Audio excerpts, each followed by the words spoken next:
नमस्कार, मैं हूं शीनम शर्मा। लो जी, अब सस्ता हो गया है सोना और चांदी। बजट के बाद इतना दाम गिर गया है कि भाव सुनकर आप भी नाच उठेंगे। इस वीडियो में मैं आपको बताने जा रही हूं कि बजट के बाद क्या असर पड़ा है सोने और चांदी की कीमतों पर। बजट वाले दिन जहां एक तरफ देश की निगाहें संसद पर थी, दूसरी तरफ कमोडिटी बाजार में एक अलग ही भूचाल आया हुआ था। लगातार दूसरे दिन सोने और चांदी की कीमतों में ऐसी गिरावट देखी गई जिससे निवेशक और आम खरीदार दोनों चौंक गए हैं, दोनों हैरान हैं। जो कि सोना और चांदी कुछ दिन पहले आसमान छू रहे थे, जिनके दाम आज यानी कि 1 फरवरी को बजट पेश होने के बाद धड़ाम से नीचे आ गिरे।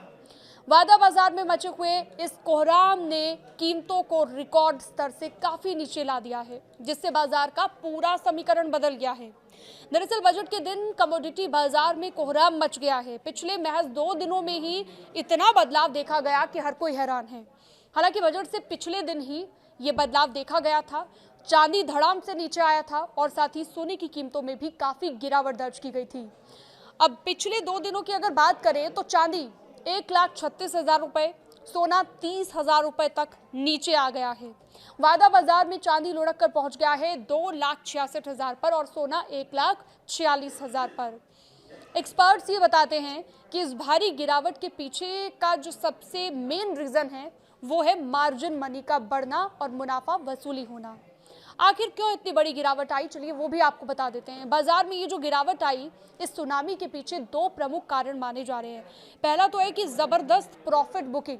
पिछले कुछ दिनों में आपने देखा होगा सोने और चांदी के दाम अपने ऑल टाइम हाई पर पहुंच गए थे। ऐसे में जिन निवेशकों ने निचले स्तर पर खरीदारी की थी, उन्होंने मुनाफा कमाने के लिए अपनी होल्डिंग बेचना शुरू कर दिया। अब दूसरा कारण यह है कि फिजिकल डिमांड में कमी आई। जब दाम आसमान छूने लगे तो आम ग्राहकों और इंडस्ट्री की तरफ से मांग कमजोर पड़ गई, जिससे कीमतों पर दबाव बना और इसी वजह से अब सोने और चांदी के दाम काफी नीचे आ गए हैं।